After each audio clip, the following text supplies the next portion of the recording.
ഈ ആട്ടുതൊട്ടിൽ എന്തോ ഇവിടെ നാടുന്നേ? കാറ്റുകൊണ്ടായിരിക്കും. ഈ തടിയുടെ സാധനമോ? ചിലപ്പോ ലൈറ്റ് വെയിറ്റ് ആയിരിക്കും. ലൈറ്റ് വെയിറ്റ് ആയിരിക്കും. എന്തോടെ ഇത്ര അണിഞ്ഞൊരുക്കിയിരിക്കുന്നേ? ചേട്ടൻ വരുമെന്ന് പറഞ്ഞില്ലേ, അതാ. എന്ന് പറഞ്ഞു ഷാളെന്തേ? ഷോൾ ഇവിടെ ഉണ്ട്. എന്താ ഇടാഞ്ഞ്? ഞാനിവിടെ ഒറ്റയ്ക്കല്ലേ, പിന്നെ എന്തിനാ ഇടുന്നേ? ആരും ഇല്ലെന്ന് നിന്നോട് ആരാ പറഞ്ഞത്? അപ്പുറത്തെ വീട്ടിൽ വീട് പണി കിടക്കുന്ന കണ്ടില്ലയോ? ഓ, അതോ അവന്മാര് ഇടയ്ക്ക് വെള്ളം കുടിക്കാൻ വല്ല ഇങ്ങോട്ട് വരുന്നുണ്ടോ?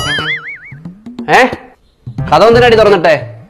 അത് ചേട്ടൻ വരുന്ന സമയമായല്ലോ, ചേട്ടനെ വിളിച്ചു പറഞ്ഞില്ലേ ഇപ്പൊ വരുമെന്ന്, അതാ ഞാൻ തുറന്നിട്ടെ. എപ്പോട്ടൊക്കെ പോയി നോക്കണോ ഞാന്? വേണ്ട, വീട്ടിൽ ഷോൾ ഇടാൻ പറ്റത്തില്ല, കഥ തുറന്നിടാൻ പറ്റത്തില്ല, എന്തോ ലിപ്സ്റ്റിക് ഇടാൻ പറ്റത്തില്ല. ഞാൻ എന്റെ വിളിച്ചു കയറി, ഞാൻ ആരെ വിളിച്ചു കയറ്റാനാ? അതോ ആരെങ്കിലും വന്നു കഴിഞ്ഞാൽ അവനെ ഉണ്ടല്ലോ ഞാൻ.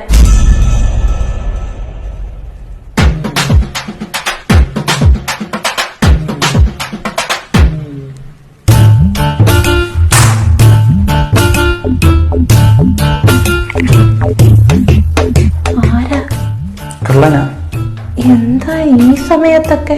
ഞാനൊരു പകൽക്കൊള്ളക്കാരനാ. നല്ല ബെസ്റ്റ് ടൈമിങ്. അത് പിന്നെ ജീവിക്കാൻ വേണ്ടി കേറിയതാ. ജീവിക്കാൻ വേണ്ടി കയറുന്നത് എന്താ, ദുബായിയോ? ദേവിയുടെ ശബ്ദം വെച്ച ആളെ കൂട്ടരുത് പ്ലീസ്. ഞാനായിട്ട് ശബ്ദവും ഉണ്ടാക്കത്തില്ല, ആളെയും കൂട്ടത്തില്ല. നീയായിട്ട് ആളെ കൂട്ടാതിരുത്താ മതി. അയ്യോ, ഞാൻ ഒരിക്കലും ചെയ്യത്തില്ല.